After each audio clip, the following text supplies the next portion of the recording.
ಇನ್ನು ಮುಂದಿನ 10-15 ವರ್ಷಗಳಲ್ಲಿ ಒಂದು ತಲೆಮಾರಿನ ಜನ ಸಂಪೂರ್ಣವಾಗಿ ಕಾಣೆಯಾಗುತ್ತಾರೆ. ರಾತ್ರಿ ಬೇಗ ಮಲಗುವವರು, ಬೆಳಿಗ್ಗೆ ಬೇಗ ಏಳುವವರು, ತುಳಸಿ ಕಟ್ಟೆಗೆ ಪೂಜೆ ಮಾಡುವವರು, ದನದ ಹಾಲು ಕರೆಯುವವರು, ನಸುಕಿನಲ್ಲಿ ವಾಯುವಿಹಾರ ಮಾಡುವವರು, ಅಂಗಳ ಹಾಗೂ ಗಿಡಬಳ್ಳಿಗಳಿಗೆ ನೀರುಣಿಸುವವರು, ಮುಂಜಾನೆ ದೇವರ ಪೂಜೆಗೆ ಹೂ ಕುಯ್ಯುವವರು, ಪ್ರತಿದಿನ ದೇವಸ್ಥಾನ ಮಂದಿರಗಳಿಗೆ ಹೋಗುವವರು, ಸೂರ್ಯನನ್ನು ನೋಡಿ ಸಮಯ ಹೇಳುವವರು, ದಾರಿಯಲ್ಲಿ ಕಂಡಾಗ ಆತ್ಮೀಯವಾಗಿ ಮುಗುಳ್ನಗುವವರು, ಜನರ ಸುಖ ದುಃಖಗಳನ್ನು ವಿಚಾರಿಸುವವರು, ಎರಡೂ ಕೈಗಳಿಂದ ಆತ್ಮೀಯವಾಗಿ ನಮಸ್ಕರಿಸುವವರು, ಮನೆಯೊಳಗೆ ಬಂದರೆ ಬಿಂದಿಗೆ ನೀರು ಕೊಡುವವರು, ಹಳೆಯ ಟೆಲಿಫೋನ್ ಬಳಸುವವರು, ದಿನಚರಿ ಬರೆಯುವವರು, ರಾಂಗ್ ನಂಬರ್ ಕರೆ ಬಂದರೂ ಸೌಜನ್ಯದಿಂದ ಒಂದೆರಡು ಮಾತುಗಳನ್ನು ಆಡುವವರು, ವರ್ತಮಾನ ಪತ್ರಿಕೆಯನ್ನು ಓದುವವರು, ವ್ರತ ನಿಯಮ ಪಾಲಿಸುವವರು, ಸಮಾಜಕ್ಕೆ ಹೆದರುವವರು, ಹಳೆಯ ಪಂಚೆ ಚಪ್ಪಲಿ ಕನ್ನಡಕ ಧರಿಸುವವರು, ಮನೆಯಲ್ಲಿಯೇ ಅಡಿಗೆ ಮಾಡಿ ಊಟ ಮಾಡುವವರು, ಉಪ್ಪಿನಕಾಯಿ ಹಪ್ಪಳ ಸಂಡಿಗೆ ಮನೆಯಲ್ಲೇ ಮಾಡುವವರು, ಮನೆಯಲ್ಲೇ ಮಸಾಲೆ ರುಬ್ಬುವವರು, ಕುಂಕುಮದ ನೀರಲ್ಲಿ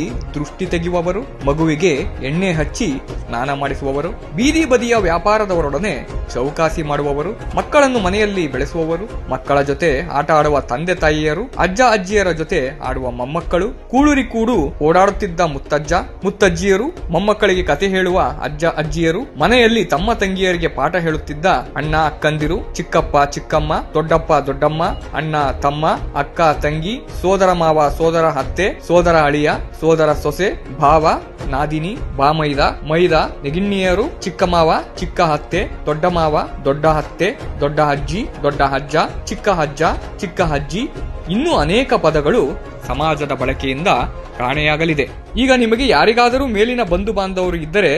ನೀವೇ ಪುಣ್ಯವಂತರು. ಇಂಥವರು ಇನ್ನು ಹೆಚ್ಚು ವರ್ಷ ನಮ್ಮೊಂದಿಗಿರುವುದಿಲ್ಲ. ಅವರೊಂದಿಗೆ ಅವರ ಜೊತೆಗೆ ಅಮೂಲ್ಯವಾದ ಜೀವನ ಪಾಠಗಳು ಕಣ್ಮರೆಯಾಗುತ್ತವೆ. ಸರಳ ಸುಂದರ ಬದುಕು, ಪ್ರೇರಣೆ ತುಂಬುವ ಬದುಕು, ನಾಟಕೀಯತೆ ಇಲ್ಲದ ಬದುಕು, ಧರ್ಮದ ದಾರಿ ತೋರುವ ಬದುಕು, ಇತರರಿಗಾಗಿ ಸ್ಪಂದಿಸುವ ಅಸನ್ಮುಖಿ ಬದುಕು, ಈ ಸ್ವಭಾವದ ಒಂದು ತಲೆಮಾರಿನ ಜನರೆಲ್ಲ ಇನ್ನು ಮುಂದಿನ 10-15 ವರ್ಷಗಳಲ್ಲಿ ಸಂಪೂರ್ಣ ಕಾಣೆಯಾಗುತ್ತಾರೆ. ಆದ್ದರಿಂದ ಇಂಥವರಿಂದ ಜೀವನಾನುಭವ ಕಲಿಯುವ ಮೂಲಕ ನಾವು ನಮ್ಮ ಪೂರ್ವಜರ ರೂಢಿ, ಸಂಪ್ರದಾಯ, ಸಂಸ್ಕೃತಿ ಉಳಿಸೋಣ.